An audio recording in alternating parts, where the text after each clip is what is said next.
pretend that this is all it's doing. I'm a sucker for the billing and the cooing.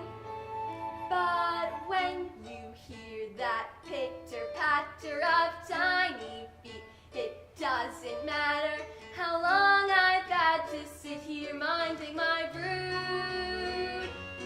Those little heads so soft and downy, their baby bods all golden browny, the beaks constantly open waiting for food.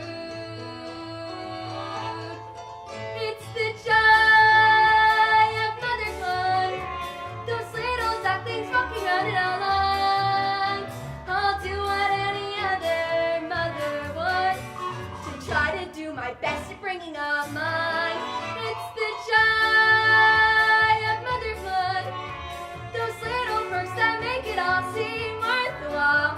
I'll do what any other mother would to get my ducks decked out and living in style. Morning, Ida. Morning, Marine. How's the mother to be? She'd be better if the father who was better at being the father who is. I sometimes think I'd be better off pairing with a decoy. I'm sure we can make a marvelous dad once the family arrives. Not him. Duck by name and duck by nature. Ducking out of his responsibilities. How much longer do you have to go? Well, by my reckoning, they should be out by now.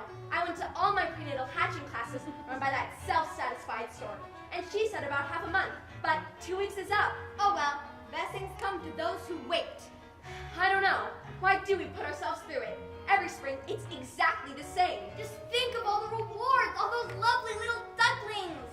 All those beaks to feed, Waking you up at all hours. getting into deep water, Attracting unwanted admirers. like the cat. Why do we put ourselves through it?